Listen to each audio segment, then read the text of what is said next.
Good afternoon, everyone. Today is Friday of the 11th week in Ordinary Time. It's so nice to be with you today. I hope you're doing well, and we're into almost kind of summer mode, aren't we? Listen, I just want to tell you again, thank you for your kindnesses to Father Keen. This weekend will be his last official weekend here at St. Mary's Parish before he moves to St. Matthias in Bellopede and working as the assistant vicar for clergy for the Archdiocese of Philadelphia. I know I join with the PJP community and the St. Mary community in our own sadness in both ministries of Father, that they will be losing him, and the Archdiocese, our loss is the Archdiocese gain, right? So, but know that Father Keen is very grateful for your kindnesses and your love. He's a very gentle, loving man, and he's very grateful. And I know at PJP they feel the same way. He was their principal for 4 years, and before he became their principal, he was their school minister, which is a fancy word to say school chaplain. Okay, so Father was the school minister for 3 years at PJP, and then the principal for 4, which that means that Father was assigned at Pope John Paul for 7 years. And in his 7 years there, he lived with us, or he lived with me at the residence, and he assisted me in masses and confessions. He was more than a resident to me. He was a dear brother priest, a friend, and a person that we shared many stories, laughed a lot, and just each other's company in our house.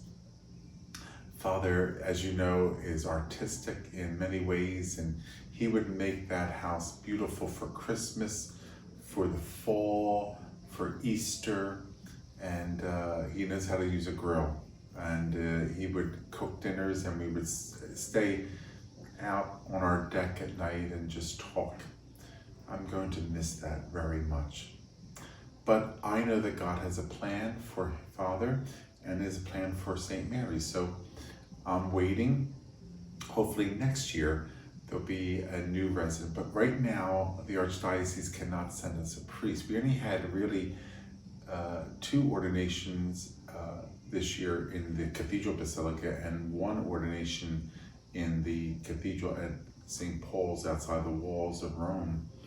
So there's 3 new priests for the Archdiocese. That other priest, Father Martin, did not come over because of student visa situation. But as soon as that happens, he'll be joining the presbyterate or the group of priests of the Archdiocese of Philadelphia.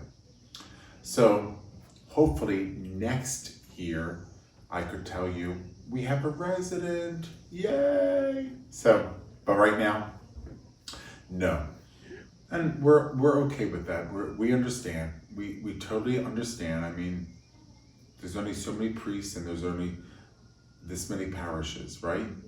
So how do you divide everything up and put everyone in the right job and making sure that that job works effectively and efficiently for the good of the church, for the good of God's people, that we serve Jesus Christ and his people. So just wanted to get off of that to you as well. We're also approaching the weekend of Father's Day. So it's a special Father's Day weekend. Please remember to pray for dear old Dad, living and deceased. You know, at our parish office center, which my office is in, and at the sacristy, we have what we call Father's Day remembrance cards. What that is basically is a remembrance in the spiritual masses and prayers of the priest and deacon at Mass for dear old Dad, living and deceased. So the cards are on the corner of the altar, and during Mass, when a priest and a deacon preside, our prayers and the prayers of the church we're asking our Lord to please bless these living and deceased dads. So if you do not have an opportunity as of yet, today is Friday, you might want to come over here before Sandy leaves at 5 o'clock and get a card. Hopefully this will air before the doors closed here. Or Saturday you could see Peggy, and she has them in the sacristy. They're beautiful. They're beautiful Father's Day cards. So it's nice. I always tell people, during Christmas, send a religious card. Put a religious stamp at Christmas time, because if we don't do these things, it's the business world, supply and demand, right? They don't make them anymore. If we don't buy them, they stop making them. So get religious cards for Christmas, for Easter, of course. When you buy stamps during Christmas, buy the religious ones. The more that people buy these things, the more they stay with us, so that other generations can use them. And it's not just part of history, like, yeah, back in the day we had Blessed Mother stamps. Back in the day we had religious cards with Jesus in the crib. Now they don't have all that stuff. Well, let's not make this thing of a past. Let's make it a continuation to the next generation. And it's all about supply and demand. It's all about, if you buy it, they'll provide it. If you don't ask for it, it's lost. So I'm saying that also with Father's Day cards. You might want to consider religious Father's Day cards. Whether you get them from St. Mary's Parish or you get them from a religious store. I mean, my whole point is, wherever you get them, I hope that you buy, or you're sensitive to, religious things. And that's also with gifts, birthday gifts, anniversary gifts, Father's Day gifts, that, we could buy them things that are not necessarily religious, but maybe a little trinket or metal. Like, that's why we have the boutique table out. That's why we have religious Father's Day cards, remembrance cards that we place on the altar for you. Because we want to make sure we promote the faith, don't you think? We want to promote the Catholic faith. We don't want it to wash away in the flood, as they say. We want to make sure it's preserved. So I hope that you're conscious of all that, okay? And participate in something so beautiful as that. So I hope your summer's going well. I hope that you're having time for prayer. I hope you're having time for even Mass, not only on the weekend, but also daily. So if you're home during the day, would you consider coming to daily Mass? I hope you're able to come to daily Mass. So come by. It's 9:00. It's 9:00. And it's beautiful. On Mondays, we have the Miraculous Middle Novena. But normally at 9:00 to 9:35, 9:40, we have a beautiful Mass, nice group of people that come, and we enjoy each other's company as we give praise to God. So nothing compares to be in person, right, Susan? Mm-hmm. Nothing compares. The Archbishop is stressing that, and I can't stress it enough either. Nothing compares to be in person. So make sure you're at Mass this weekend with dear old Dad, or if your dad's deceased or grandfather's deceased, pray for him. Light a candle. That we have all these sacramentals for the good, the spiritual good of others, right? For their soul. Light a candle for Dad. Remember them. Spiritually remember them. I know you're going to remember them in a general way, maybe dinner, maybe a barbecue, and somebody else will do the cooking instead of Dad. But how about spiritually? Would you have a Mass offered for him? Or would you pick up a remembrance card that his name will be on the altar? Something like that. Pick up something from the boutique table and say, Dad, I was thinking of you. Here's a medal, or here's a candle. I'm going to take it home and I'm going to light it for your intentions. I think that's very sweet. I don't know. I mean, maybe I'm very sentimental, but I think it's very sweet when people remember others in a spiritual way and really truly mean it from their heart. It goes a long way. Nothing compares to these acts of kindness, and nothing compares to be in person at Mass, whether it's daily Mass or Sunday Mass. Now, talking about the spiritual, every Saturday we have confessions from 2:45 to 3:45, okay? This coming July, which will be, I think, Susan, the first Saturday of July will be the 3rd. Yes. Okay, the 3rd of July will be the first Saturday of July. Well, guess what? I'm bringing back morning confessions. So there'll be a set of confessions after the 9 o'clock Mass, and then another time for confessions will be before the 4 o'clock. So on Saturdays, beginning in July, there'll be confessions after the 9 o'clock Mass and before the 4 o'clock Mass. Right now, remember, because of COVID, we only had one set of confessions, and that was before the 4 o'clock Mass. Well, the first Saturday in July, we'll bring back the 2 sets of confessions. So please make yourself available and talk about that to other people. Say, you know, I think I'm gonna go to confession because I haven't been there in a while, and I think it's good that I go. And always keep a copy of the Sunday Bulletin. You know, don't you think Sandy does a beautiful job? I really do. And I know you may think, well, Father, you're the pastor. You probably look at this, and I do. I look at it very carefully, and I help design it. I know, you know me. I'm very particular. It's no secret, so you can talk about me. I mean, but I'm particular because I like nice things. Good thing. I like nice things, and I think people like nice things. I mean, who doesn't like nice things, right? There's something about beauty, and I talked to you and I talked to Susan about this, about John Paul II, when he was our Holy Father. He had a letter for all artists and artisans. There's something about the beauty that reflects the beauty of God, and he wrote it so beautifully in his letter. So, yeah, so Sandy does a nice job. I mean, she really does. I mean, the way, the layout, the color, all of this. I hope that you pick up a copy of the Sunday Bulletin and read it through. This weekend there's a feature page in about Father Keene, and next weekend will be about Monsignor Measure. So as you know, in our parish bulletin, we always have a feature page, which is, you know what it was years ago? We used to like put a paper insert. We don't do that anymore. You know why? Because poor Peggy, all over the place, there would be papers, it would fall out. So what we decided to do is we decided to take one of those pages and make it a feature page. So it was in the bulletin itself, and it's always attached to the bulletin. So there's no falling out. Right. So this weekend it's Father Keene will be the feature. Next weekend will be Monsignor Measure, our new weekend assistant. As you know,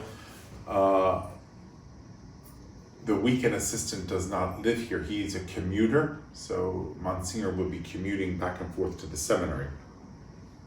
But thanks be to God we have him, because I really didn't know what I would do, because we have 5 masses on the weekend. 4, 7:30, 9, 10:30, noon. I thought, I can't celebrate all those masses. So, and the Archdiocese says, Father Bellopede, sorry, we don't have anybody. We're stretched thin to begin with. So, but you could have weekend assistants. And so, Monsignor Measure was available. Yay! So he's coming, and I'm so happy. So please give him a warm welcome. He'll be coming next weekend. I think it's the last weekend of June, okay? He'll be coming the last weekend in June. You could see in the bulletin, because Sandy does another job, nice job with the liturgical ministries. Did you see that page, how it gives you a whole run through of, now I can't find it, there it is. It gives you a whole schematic of like, who's who in the zoo. I always say that, who's who in the zoo? In other words, who's the priest, who's the lector, who's the extraordinary ministers, who are the servers, who's the sacristan, who's doing the music, it tells you who's who in the zoo. And I don't mean that in a bad way. I'm only kidding. But I mean, so you could always read. Oh, here it is. June 26th and 27th, 10:30 and noon. Monsignor Measure has 10:30 and noon that weekend. So when he comes, please give him a warm St. Mary welcome. And just say, we are grateful that you're able to come to St. Mary's in historic Schweinsville. Because we are. We're very happy to have him, okay? So I just want to give you a little bit of background about that, and I just want to tell you about the different things that are happening here, because I think it's good that you and I have a chance to talk, and I could go a little longer or shorter, depending on the topic that we're talking about, and just talking about parish life, because these reflections, as I say to Susan, they could be on a series. They could be about the Mass. They could be about the sacraments. They could be about the 10 Commandments. They could be about the capital sins, or they could be just about parish life. Like, what's happening in the parish? What are we doing, Father? What's happening? What are we moving toward? And what's the vision for, the summer or the fall? So all these kind of things. I like to share them with you and make you part of what's happening. So as you know, I'm a little busy here because we have 3 weddings coming up. Isn't that beautiful? So as you know, we keep all the records. We keep all the records from 1926 to the present. So we have to make sure that we still handwrite everything. We have this, but we do this. You know why? Because either the bishop or one of the vicars or the vicar general will come and look at the books and sign the books every time when they make a visit. So we also have the books because of part of our pastoral report, the spiritual report. So I'm writing down everything that has to be in the register when the marriage takes place, and all of the canonical statements that have to be put in, having all the paperwork ready. So I invite people who are not married in the Catholic Church that are free to marry. What does that mean? Well, they don't have any canonical impediments, that they don't have any prior marriages, that those marriages have to be null and void, because you have to be free to marry within the sacrament.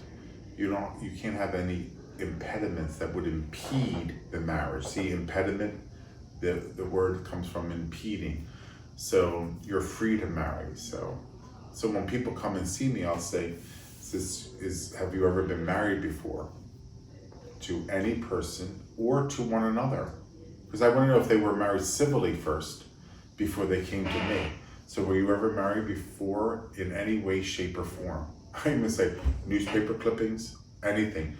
Las Vegas drive-by, Elvis drive-by, were any shape or form. Were you ever married before? And then, and I asked them how many times. Were you married once before? Were you married twice before? Because we have to start working on declaring prior marriages null and void, if they can be declared null and void. If they can be declared null and void. Because I don't know, not every marriage can be. So we investigate that, we talk about it, I interview them about it, we take their statements, and then we process it through the Metropolitan Tribunal, which is the church court. So just like the civil law has a court, a civil court, well, the Catholic Church has a court system too. And so we have the court system called the Metropolitan Tribunal, and they take care of all canonical law issues. So did you ever hear the word canon law? Monsignor Measure is a canon lawyer, and he's also a civil lawyer. I know. He has 2 law degrees.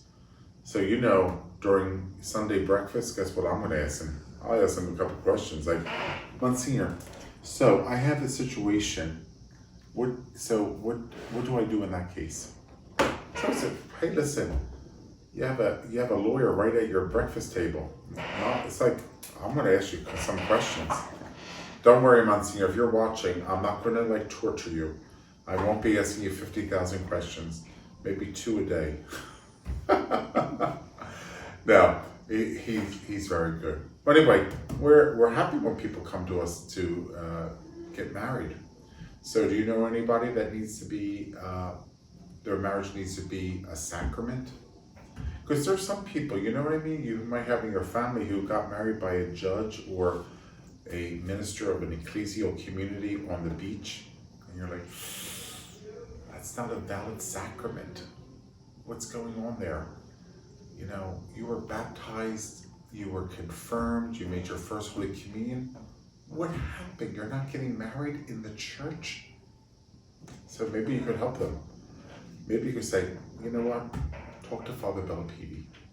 Go to the parish office center, make an appointment, sit down, talk to him about it. And this way you could have your marriage as a sacrament.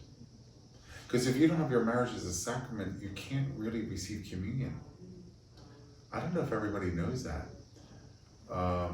You can't be a godparent. You can't be a sponsor for confirmation. You really even can't go to confession, because that has to be rectified. So you need to have your marriage convalidated first, recognized as a sacrament. Then you can go to confession, communion, be a sponsor at baptism or confirmation. But unless that happens, you can't. I don't know how many people don't realize that. Now, we tell them when they register. So Sandy always is so good with the people. She says to them, so where were you married? We were married at, I don't know, the courthouse in Norristown. I'm just throwing that out. Were you ever married before? No. Well, would you want to have your marriage recognized as a sacrament? Oh, what's entailed in that? And then Sandy goes on and explains all that to them. And then she says, because if you're ever asked to be a godparent, Sandy says, you know, you'll be able to, because right now you can't. Oh, I didn't realize that. Yeah, you won't be able to be a godparent at baptism or a sponsor at confirmation. So God bless Sandy. When they register, when she goes through the forms, she tells them, and she explains all this to them, because they wouldn't know. Sometimes people just don't know. It's off their radar. And, you know, people and families don't talk about it enough. Because years ago when I was a kid, and I'm sure some of you heard it as well, saying, oh no, it's not even a question. You got married in the Catholic Church. End of discussion. There was no, like, today I think it's off everybody's radar, because it's like, what? You know? You're not doing that? So you might want to check that out. Also, I've been having a couple of funerals lately, and just want to have a shout out to Tim DiPolito. We buried his dear mom. Remember we prayed for her on Sunday over the weekend, Desiree Ann. And we had a funeral mass for her at St. Helena. So Tim asked me to celebrate the mass at St. Helena's. Wasn't that nice of him? And I did. And we also buried his dear grandma. So both were cremated remains, and we had a double funeral, which means that we had both cremated remains of these beautiful women at the mass. So it was a funeral mass. And then we went to the cemetery and we interred them. And we had the committal service. The committal service is the prayers of the church over the remains of an individual that will be buried. And we did that. So I was happy to be with him and his wife Julie and their baby Timmy. It was a sad day. I'm sure if Tim and Julie are watching, hi guys. again, I offer you my condolences, my sympathy, and my prayers. It was a sad day because funerals are not always easy for any of us. But, I give Tim a lot of credit. He really worked hard, and he's a great holy Catholic man. And he made sure that his mom, that I came to the hospital, visit his mother, because it's nice when people, it's always nice when people invite. It's all about relationships. It's always about, Father, can you come and see my mom? Sure. Father, would you do the funeral mass for my mom? Sure. And it's just so beautiful when people are so Catholic oriented. Everything just works. And it's so beautiful. So I'm so happy. As you know, I talk about this a lot. Please bury your mother or father at a Catholic Mass. And make sure a priest is there for the last rites. Make sure we bury them. Whether it's a Catholic cemetery or a non-Catholic cemetery, it doesn't matter with the burial, because I'll tell you why. So just let me explain to you. If it's a Catholic cemetery, it's already been blessed. For non-Catholic cemetery, the priest blesses the grave. The priest blesses the grave. So it's fine. But would you do me a favor? Make sure you write that down somewhere. So you want a Catholic Mass for your funeral mass without any question. Because I don't know if your kids still practice the faith. And when you die, they may or may not bury you in a Catholic church.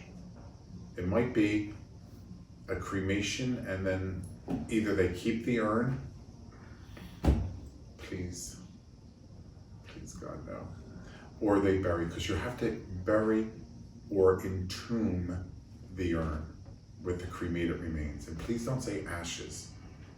Please don't say ashes. In fact, Tim, if you're watching, the funeral director said to me, "Oh, Father, Tim made it very clear that these are cremated remains of his mother. These are cremated remains of his grandmother. They are not ashes. Good for you. Good for you." And I said, absolutely. Because I even told the funeral directors, I tell the funeral directors, I said, if they ever say to me in my presence, "Oh, we have the ashes," I said, "No, you don't." "Oh, yes, we do, Father." "No, they're not ashes. They are cremated remains of a person. Let's never forget that. They are cremated remains of a person, which has to have the ultimate respect and reverence that we show the body. Cremated remains." So he says, "I want to share something with you about, what Tim said." And I said, well, he's absolutely right. That's how the Catholic Church refers to cremated remains, with that title. So that's beautiful. It's so beautiful when Catholics are using words and explaining the faith to other people, even other Catholics that normally would not know, but they're right on the mark in explaining all this. So I share that with you, and I know Tim would not mind. Tim is a good guy, would not mind me saying that to the public in our YouTube channel, because I want it to be a vehicle of evangelization and formation. It's educational, formational. It's all those things wrapped in one. That's why I do this, and I hope that you share it, please, with other people so they may know. Okay? Well, that's enough for today, and I hope you enjoy the rest of your day. May God continue to bless you.